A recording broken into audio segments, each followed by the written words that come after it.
لوگوں تمہارے پاس تمہارے پروردگار کی طرف سے نصیحت اور دلوں کی بیماریوں کی شفا اور مومنوں کے لیے ہدایت اور رحمت آ پہنچی ہے۔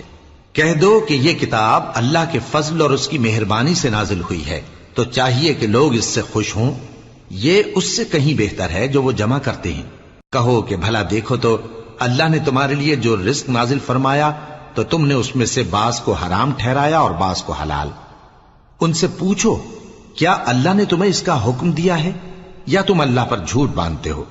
اور جو لوگ اللہ پر جھوٹ باندھتے ہیں وہ قیامت کے دن کی نسبت کیا خیال رکھتے ہیں؟ بے شک اللہ لوگوں پر مہربان ہے، لیکن اکثر لوگ شکر نہیں کرتے۔ اور تم جس حال میں ہوتے ہو، یا قرآن میں سے کچھ پڑھتے ہو یا تم لوگ کوئی اور کام کرتے ہو، جب اس میں مصروف ہوتے ہو تو ہم تمہارے پاس ہوتے ہیں، اور تمہارے پروردگار سے کوئی ذرہ بھر بھی چیز پوشیدہ نہیں رہتی، نہ زمین میں